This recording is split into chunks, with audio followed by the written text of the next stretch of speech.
Welcome to the Red Carpet Movie Review. Today we're going to be reviewing Blade Runner 2049. Ladies and gentlemen, live from Hollywood, California, welcome to the Red Carpet Review, starring the Showstopper, Shawn Valentino, also starring Rich Twilling. Today we review Blade Runner 2049, live from the Red Carpet.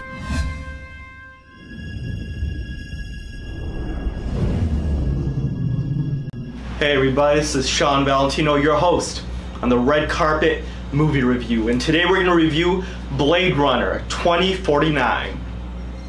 Now, Blade Runner 2049 is directed by Denis Villeneuve, and it stars Ryan Gosling and Harrison Ford, and it's a sequel to the original 1982 film Blade Runner. And the original was based on a classic Philip K. Dick short story called Do Androids Dream of Electric Sheep? So you can tell why they changed the title. But what they didn't change is Dick's original vision of a dystopian future and all the fascinating thematics that that story had brought to the table. And it was really one of the most original, interesting films in the history of science fiction. But at the same time, the original Blade Runner is also one of the most polarizing movies of all time, because many people call it a sci-fi masterpiece and other people call it one of the most overrated films in the history of cinema. I happen to be one of those people that falls somewhere in between, but what I need to tell you first is, if you're going to enjoy Blade Runner 2049, you absolutely have to see the original 1982 film first, because in order to understand and appreciate this film, you really have to see the original, because it's a direct descendant of that film, and this movie doesn't really stand on its own. It has a lot of important plot elements that are taken from the original, and it really expands on the original story. So if you watch this without seeing the 1982 film, you're not going to really understand any of this or what's going on, or really appreciate it as well. Now, like its predecessor, Blade Runner 2049 takes place in a futuristic Los Angeles, where you have these bioengineered humans called replicants. And these are a much more advanced version of replicants than in the original film. And one of these replicants is Kay, who is played by Ryan Gosling. Now, Kay works for the LAPD as a Blade Runner, someone whose job it is to retire the original replicants. Retire obviously meaning find and kill. So in that sense, he takes on the role of Harrison Ford's character Deckard in the original film. Now, I'm not going to delve much further into the plot, because even going into the plot of this movie is going to require lots of spoilers, and I do not want to spoil anything before you go into this movie. But what I need to tell you is that this movie is an absolute masterpiece of craftsmanship. It's just beautifully illustrated. It's brought to life in this futuristic, dystopian Los Angeles setting, which is just magnificently visualized. This movie is just a visual extravaganza, probably one of the most beautiful films that I've ever seen. And it really brings to life this futuristic noir setting. And I also have to commend the brilliant score by Hans Zimmer, which really adds to the tone of the film. It helps set the scene of this dark, noirish, somber setting, which is essential to really bring the story to life, because this movie, just like the original Blade Runner, is really more about the mood and the atmosphere and the tension that you feel throughout the film. So just based on the visual and the music alone, this movie is worth watching on the big screen. I would recommend that you try to find a Dolby digital screening or an IMAX. I watched it on a Dolby screening, and just the music alone was just heart-pounding. I just felt like I was in this futuristic LA setting, and I watched the movie in a Los Angeles theater, which kind of added to the gravitas of the film. The cinematography and the attention to detail in this picture is one of the best that I've ever seen. There's so much detail in every single scene. You really have to just watch every scene carefully and just marvel in awe at how much richness of detail went into every single second of this film.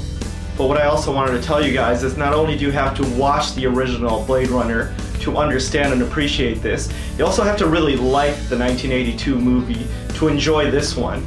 And that's where it fell a little bit short for me, because I wasn't a huge fan of the 82 film, like I said earlier. I thought it was highly influential and a visual masterpiece, just like this one, but storyline-wise, I thought it was a little bit weak. But in this film, since it's a continuation of that story, I wasn't really compelled by any of the characters, and I wasn't really engaged in the actual storyline of this movie. Even though I was in awe at the visual splendor that was on screen, I didn't really enjoy the plot, and I was a little bit disengaged by what was going on and what the characters were doing.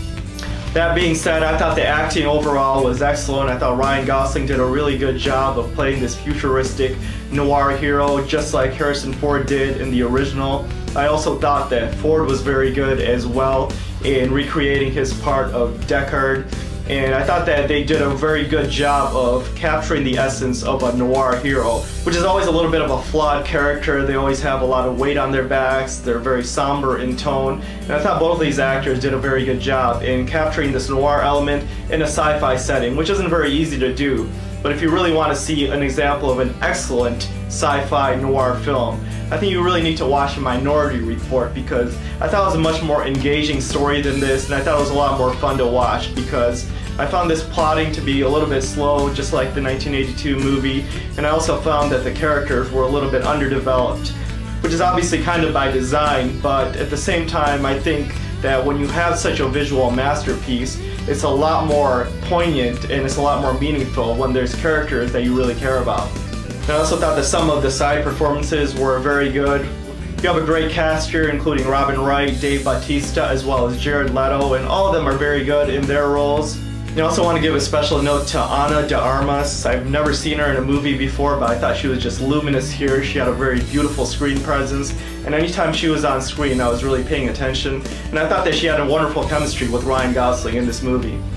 And even though I didn't necessarily love this movie, I highly recommend that you go check this out on the big screen, because if you're a fan of motion pictures, you really need to see the 1982 original, and you need to see this movie, because it presents some very timeless themes, including technology overcoming humanity, prejudice, imperialism, as well as the very nature of life and death. So thematically, this is a very relevant, poignant movie, and the themes of the original still are important to this day.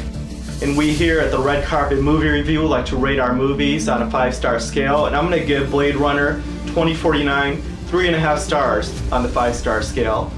Again, this is a must-see experience on the big screen. It's a visual masterpiece. The cinematography here is just awe-inspiring. The music is just beautiful, and it's just a stunning film to watch, and it demands to be seen on as big a screen as possible. And although I'm not a huge fan of either the original or this film, because I thought the storytelling and the character development was a little bit weak, I can still appreciate it for what it is, as far as being landmark sci-fi filmmaking that's going to stand the test of time. Thank you so much for watching. Be sure to click that like button and press subscribe, and we'll see you next week on the red carpet.